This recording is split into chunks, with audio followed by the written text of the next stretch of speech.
Hello, beautiful souls. It's Jack Cox, author of Love Not Fear.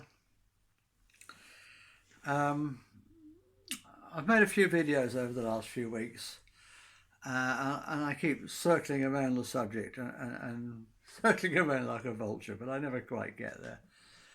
And then out of the blue, somebody comes along, a dear friend of mine comes along and sends me a link to somebody else's video that sums it all up so much better than I have been able to put it. So I just thought I'd share that with you today. The lady, I think she's American originally. She now lives and works in India. And she's taken an Indian name, which I'm going to try to pronounce, and bear with me, folks. You know what I'm like with pronouncing names. Sadhvi Bhagawati Saraswati, President of the Divine Shakti Foundation in India. And this is what she had to say on the subject.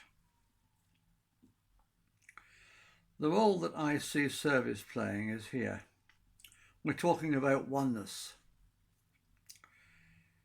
Yoga means union, about the oneness of us with all of creation.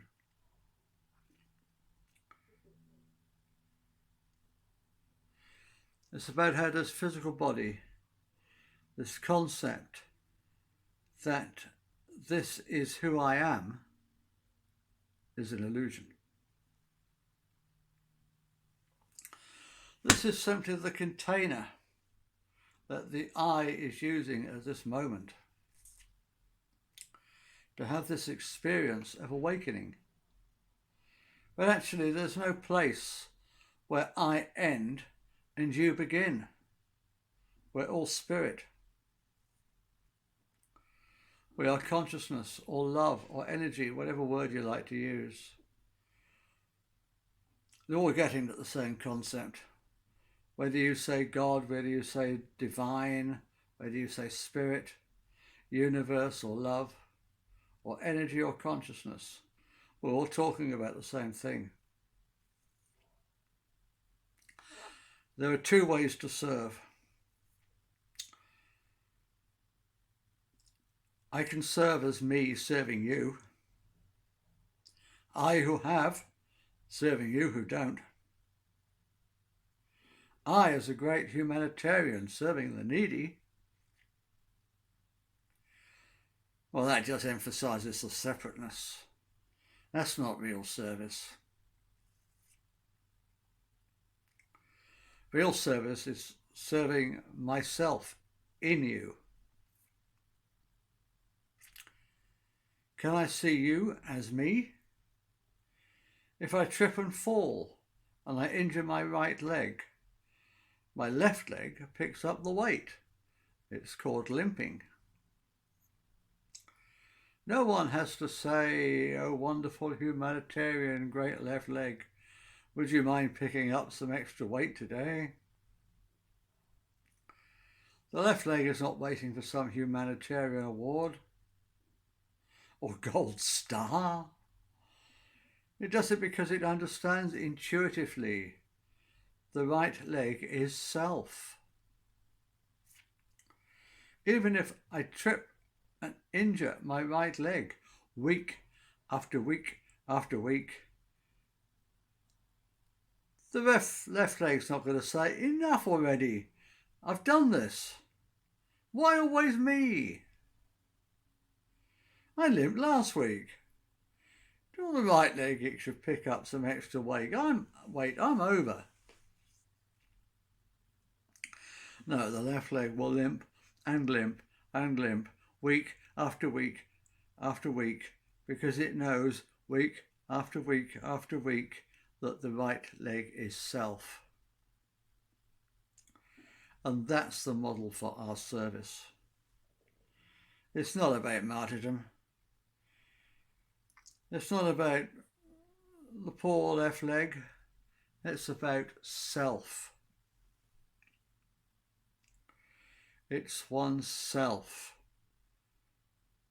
And that's the opportunity we have to serve. It's not that I need a sticky note on my computer to remind me to perform random acts of kindness, or that I need a reminder to be compassionate, but that my practice becomes seeing myself in you, and therefore serving myself in you. And with that practice, it becomes much more than service. Then it's about oneness. Then it's about real yoga. Then it's about this incredible healing of the universe.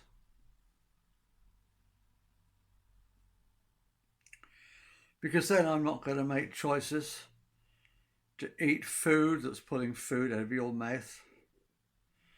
I'm not going to make choices that are pulling the water out of your field. I'm not going to make choices that are destroying the natural world. Not because I'm some great humanitarian or even a great yogi, but because it's all self. It's because every tree that is felled, every starving child, every farmer with a desiccated field, there am I.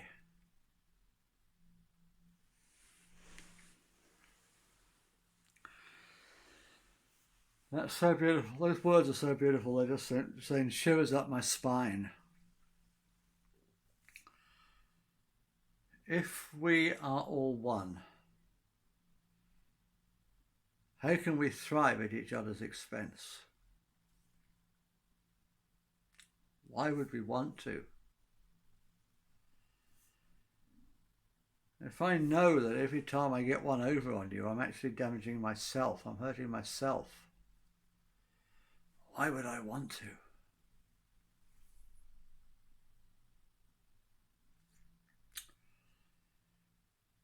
We really can help each other to thrive. And that has to be the next stage of our evolution. We've lived in this Piscean world of big fish eating littler fish eating littler fish long enough. The age of Aquarius, or whatever you want to call it, beckons. Will you hold my hand and walk into it with me, together? Wishing you love and peace and abundance. Namaste.